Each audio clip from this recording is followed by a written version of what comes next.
મિત્રો. ત્યારબાદ આપણે જોયું બરાબર કે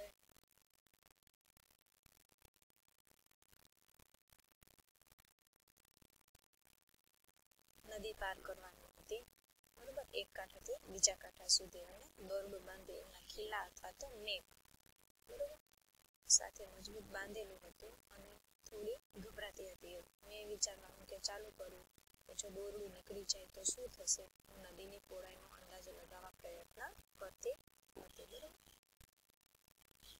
ત્યારબાદ એમ કે છે કે અમારા પ્રશિક્ષકે પોતાની કમરની આસપાસ દોરડું બાંધ્યું અને તેની પર કડી પતાવી. પછી તેમણે તે કડી નદી પરથી પસાર થતા જાડા દોરડામાં પરોવી, અને ઠંડા પાણીમાં ચાલતા ચાલતા તે બીજી બાજુ પહોંચ્યા.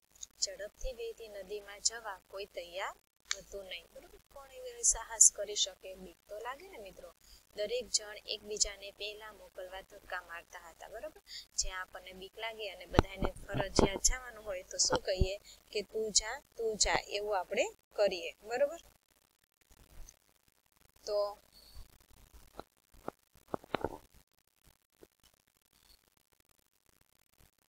એકબીજાને ધક્કા મારતા હતા.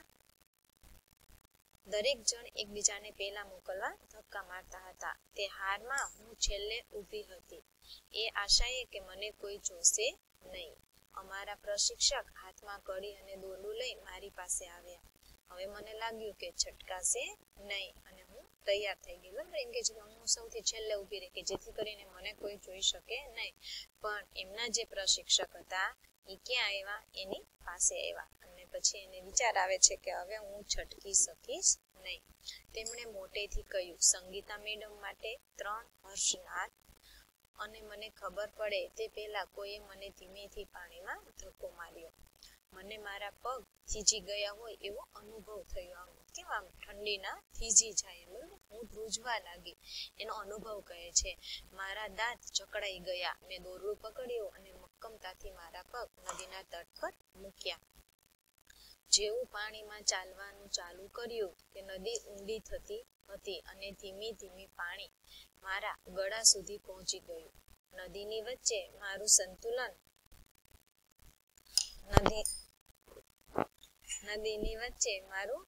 સંતુલન જતું રહ્યું, અને હું લપસવા લાગી. હું ખૂબ જ ડરેલી હતી, અને ખૂબ ઠંડી પણ લાગતી હતી બરોબર. દોરડું મારા હાથમાંથી સરકી રહ્યું હતું, અને કે છે કે હું મદદ માટે બૂમો પાડવા લાગી. મને લાગતું હતું કે હું નદીમાં તણાઈ જઈશ, પણ ના, મેં જોયું કે હું કડીથી દોરડા સાથે બંધાયેલી હતી. કે છે કે હું અવાજ સાંભળી શકતી હતી, દોરડું પકડો, દોરડું પકડો. મેં જેમ તેમ દોરડું પકડવા પ્રયત્ન કર્યો બરોબર, અને મારી જાતને આગળ ધકેલી. ધીમેથી થોડી હિંમત સાથે હું નદી કિનારે પહોંચી જઈ. હું નદીમાંથી જ્યારે બહાર આવી ત્યારે મને અનહદ ખુશી હતી. પડકારરૂપ કાર્ય પાર પાડવાની ખુશી હતી. હવે કિનારે ઊભી રહી હું બીજાઓને દોરડું મજબૂતાઈથી પકડવા કહેતી હતી. મને ખબર હતી કે આ આત્મવિશ્વાસ સાથે હિંમતભેર પડકારનો સામનો કરવાનું પરિણામ હતું મિત્રો બરોબર. કોઈ પણ કાર્ય છે એ આત્મવિશ્વાસ અને હિંમતભેર આપણે કરીએ તો આપણને એમાં સફળતા મિત્રો મળે છે. આપણે ડરી જઈએ અને આગળ જ ન વધીએ તો મિત્રો એમાં આપણને કંઈ જ આપણે આગળ વધી શકતા નથી. સફળતા તો એક વાત છે બરોબર, અને એમાં જ આપણો જે સપનું હોય છે એને આપણે અંદર છુપાવી દઈએ છે બરોબર. પણ ક્યારે પણ જો મિત્રો એવું હોય, સાહસનું કામ હોય કે આમાં હું ન જાઉં, આમાં આમ થાય, પણ છતાં મિત્રો તમે હિંમત કરશો અને આત્મવિશ્વાસ રાખશો તો એ કામ પણ તમે સરળતાથી કરી શકશો, અને એ કામમાં તમને ખુશી હશે બરોબર. તમને ખુશીનો અનુભવ થાય, અને એનો એ અનુભવ અલગ જ હોય મિત્રો બરોબર. ચઢીએ ઊંચા ચઢાણ પ્રકરણ છે મિત્રો બરોબર. ત્યારબાદ છે શોધો અને લખો કે પર્વતારોહણ કરવા કેવા પ્રકારના સાધનોની જરૂર પડે છે. મિત્રો એમાં બેગ જોઈએ, પછી દોરડું જોઈએ બરોબર.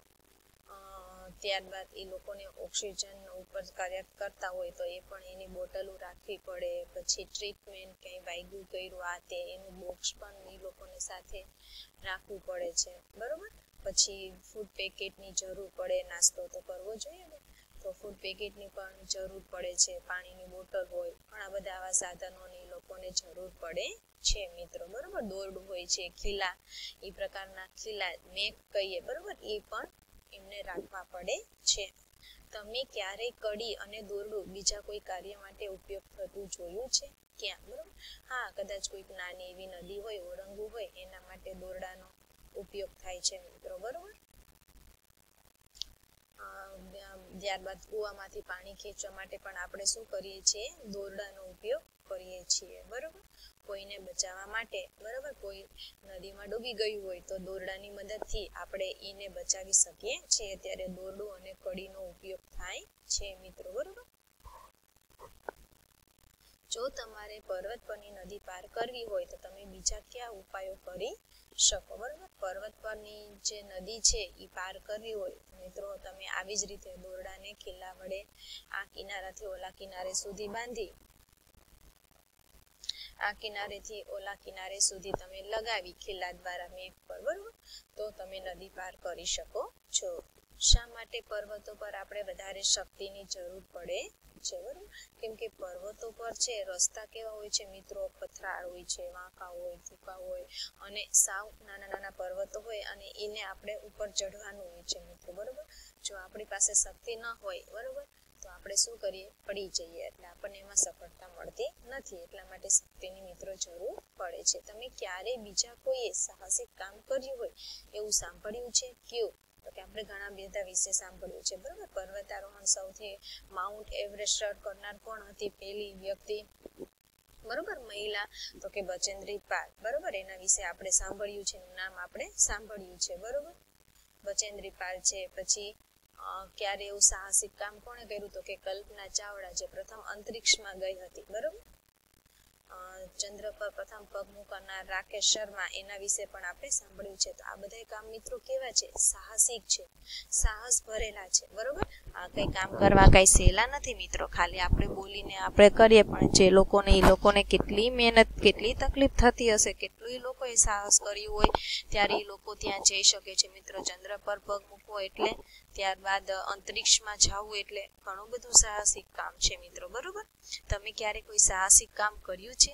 જો હા, તો તમારા વર્ગમાં કહેવાનું છે, અને તેના વિશે તમારે શબ્દોમાં થોડું બોલવાનું છે. જો મિત્રો તમે ક્યારે આવું સાહસિક, તમારા, હું એમ તો નથી કહેતી કે તમે લોકો ચંદ્ર પર ગયા હોય કે અંતરિક્ષમાં, કે હજુ તમારી એજ તો નાની છે, પણ છતાં તમારે લગતું કંઈક સાહસિક કામ હોય, બરોબર. કદાચ કોઈ પાણીમાં કોઈ નાનું છોકરું ડૂબતું હોય અને તમે સાહસ કરીને એને બચાવી પણ લીધું હોય, બરોબર, એ સાહસ કહેવાય ને.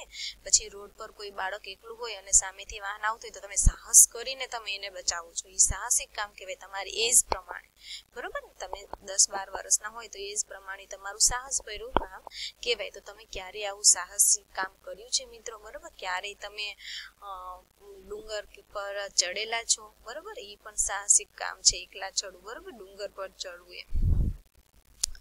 તો જો તમે કર્યું હોય તો એના વિશે તમારે બોલવાનું છે, બરોબર. 2-3 શબ્દમાં તમારે જે પણ જેવું ફાવે એવું તમારે બોલવાનું છે મિત્રો. બોલવાથી શું થશે? તમારી મૌલિકતા વિકસે, બરોબર. તમે આમ અચકાશો નહીં, તમે કોઈ બી વસ્તુ તમે બોલો છો, બરોબર, તમને એમ થાય કે ક્યાં કોઈ સાંભળે છે, આપણે કાંઈ બોલવું નથી. નહીં મિત્રો, એવું નહીં કરવાનું, બરોબર. તમે જે પણ કહેવામાં આવે એ તમારે બોલવાનું, ભલે તમારા ભાઈ કે બેન, અત્યારે મિત્રો સ્કૂલ તો નથી, બરોબર, સિચ્યુએશન એવી છે કોરોના વાયરસમાં, પણ તમને જે પણ કહેવામાં આવે છે મિત્રો, આપણે સ્કૂલ સમક્ષ વર્ગમાં રજૂ કરવાનું હોય, પરંતુ અત્યારે કોરોનાની મહામારીમાં અત્યારે આ શક્ય નથી મિત્રો, બરોબર, સ્કૂલનું. તો મિત્રો આ કામ તમારે ઘરે કરવાનું છે. તમારા ભાઈ છે, મોટા બહેન છે, કે મમ્મી કે પપ્પા, કોઈ પણ ફ્રી હોય તો એની સામે તમારે બોલી દેવાનું છે, તમારે કરવાનું છે, પ્રવૃત્તિ કરવાની, એની સામે જે પણ તમને કહેવામાં આવે છે એ તમારે કરવાનું છે, બરોબર. ખડકો પર ચઢવું, પછી એવું આવ્યું છે, ખડકો પર ચડવું. અમારે ટેકલા ગામ પહોંચવા 15 કિમી ચાલવાનું હતું, બરોબર, ખડકો પર ચડવાનું છે. ત્યારબાદ આગળ કહે છે કે ટેકલા ગામ પહોંચવા 15 કિલોમીટર ચાલવાનું હતું. તે ગામ 1600 મીટરની ઊંચાઈએ હતું. તો અમારી પીઠ પર લટકાવેલા થેલામાં અમારે જરૂરી બધી વસ્તુઓ જેવી કે ખોરાકના પડીકા એટલે કે ફૂડ પેકેટ, બરોબર, પાણીની બોટલ, દોરડું, કડી, પ્લાસ્ટિક શીટ, ડાયરી, રૂમાલ, સાબુ, કોટ, સિસોટી, ગ્લુકોઝ, ગોળ, ચણા અને બીજા નાસ્તાઓ વગેરે હતા. મિત્રો આગળ પ્રશ્ન પૂછાણો હતો ને કે તમે બરોબર કે પર્વતારોહણ કરવા કેવા પ્રકારના સાધનોની જરૂર પડે છે મિત્રો, તો એમાં બધું આપણો આન્સર આવી જ ગયો છે, બરોબર. એમાં શેની જરૂર પડે છે તો કે ફૂડ પેકેટ, પાણીની બોટલ, દોરડું, કડી, પ્લાસ્ટિક શીટ, ડાયરી, રૂમાલ, સાબુ, કોટ, સિસોટી, ગ્લુકોઝ.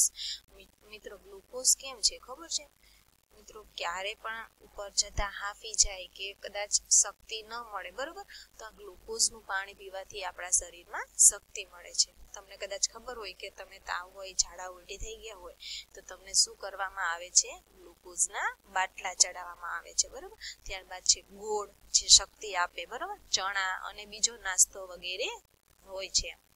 અમે પગથિયા જેવા ખેતરમાં ફળો અને શાકભાજી વાવેલા જોઈ શકતા હતા. ઉપરથી લોકો ખડકો ઉપર ચડવાનું હતું ત્યારે એ લોકો આવી વાત કરે છે. અમે કર્નલ રામસિંગને 90 મીટરની ઊંચાઈએ સપાટ ખડક ઉપર ખીલા અને દોરડા સાથે ઉભેલા જોયા. શું કે છે કે અમે કર્નલ રામસિંગને 90 મીટરની ઊંચાઈએ, કેટલો મિત્રો 90 મીટર, બરોબર, 90 મીટરની ઊંચાઈએ શું કે છે કે સપાટ ખડક ઉપર ખીલા અને દોરડા સાથે ઉભેલા જોયા. અમને પેલા ખડકનું સાવધાનીપૂર્વક અવલોકન કરવા કહેવામાં આવ્યું અને જ્યાં અમે અમારા હાથ અને પગ મૂકી શકીએ તે જગ્યાઓ ઓળખવા કહેવામાં આવ્યું. આજે હું પીછેહટ કરવાની નથી, બરોબર, હું હારમાં પ્રથમ જ ઊભી રહીશ, બરોબર, એવું કે છે. કેમ કે જ્યારે ઓલું નદી પાર કરવાની હતી ત્યારે ક્યાં ઊભા રહ્યા હતા, છેલ્લે ઊભી રહી હતી, બરોબર. પણ હવે શું કે છે કે હવે હું હિંમત નહીં હારું, બરોબર, હું પીછેહટ નહીં કરું અને હું હારમાં પ્રથમ જ ઊભી રહીશ. અમારા પ્રશિક્ષકે પોતાની કમરની આજુબાજુ દોરડું બાંધ્યું, કડી બાંધી અને લટકેલું જાડું દોરડું પકડ્યું. તેઓએ દોરડા હોય તેમ ચડવાનું ચાલુ કર્યું. જાણે કેમ દોડતા હોય એવી રીતે એ લોકોએ ચડવાનું ચાલુ કર્યું. મેં પણ મારી કડી બાંધી, પણ જેવું મેં મારું પેલું ડગલું ભર્યું તો હું લપસી પડી અને ત્યાં દોરડાથી હિંચકા ખાવા લાગી. જો અહીંયા આપણને દેખાય છે ચિત્ર. ચડતી વખતે મારું શરીર 90 અંશના ખૂણે રાખો. મેં સાંભળ્યું, તમારી પીઠ સીધી રાખો, વાળશો નહીં. તમે કદાચ શરીર વાળી દો તો શું થઈ જાય, બરોબર, લપસી જવાય, ઊંચકા ખાવા માંડે, એવું પણ થઈ જાય. તે ધ્યાનમાં રાખી મેં અનુભવ્યું. ત્યારબાદ એવી સૂચના આપવામાં આવી, બરોબર, કેમ કે એ દોરડું બાંધી, કડી બાંધી અને જેવું એ ડગ ભરે છે તો શું કરે છે, લપસી જાય છે અને દોરડાથી હિંચકા ખાવા લાગે છે. તો એવો અવાજ સંભળાય છે કે ચડતી વખતે છે તમારું દોરડું શું રાખવાનું છે, 90 ના ખૂણે રાખવાનું છે અને તમારી પીઠ સીધી રાખવાની છે, વાળવાની નથી. તે ધ્યાનમાં રાખી મેં અનુભવ્યું કે ખડક સપાટ જમીન જેવા છે, બરોબર, ખડક સપાટ કેવા લાગે છે, ખડકની સપાટ જમીન જેવા છે અને ચડવાનું ચાલુ કર્યું. પછી જ્યારે નીચે ઉતરવાનું હતું, જેમાં દોરડાનો ખાસ પ્રકારે ઉપયોગ થાય છે, જેને રેપલિંગ કહેવાય છે, બરોબર, ચડવું અને ઉતરવું, બરોબર, ખડક ચડવાના હોય અને ઉતરવાના હોય. તો જ્યારે જેમાં ઉતરવાનું હતું તેમાં ખાસ પ્રકારનો ઉપયોગ થાય છે, જેને શું કહેવાય છે, રેપલિંગ કહેવાય છે. મેં તે ડર રાખ્યા વગર કર્યું, એટલે કે ખડક ઉતરા, બરોબર.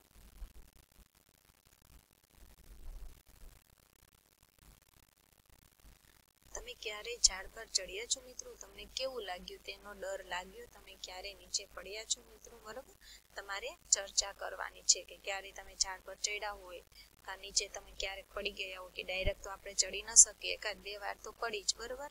તમે ચડ્યા હોય ત્યારે તમે કેવું અનુભવો છો એ તમારે કહેવાનું છે. તમે ક્યારે કોઈની નાની દિવાલ પર ચડતા જોયા છે?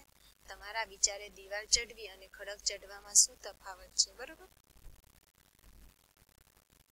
ક્યારે તમે નાની દિવાલ ઉપર ચડતા કોઈને જોયા છે મિત્રો? બરોબર, તમારા વિચારે દિવાલ ચડવી અને ખડક ચડવામાં મિત્રો, દિવાલ તો નાની હોય પણ ખડકો કેવા હોય, ઊંચા હોય, બરોબર, એટલે કે એમાં ડર લાગે ખડક ચડવામાં, બરોબર.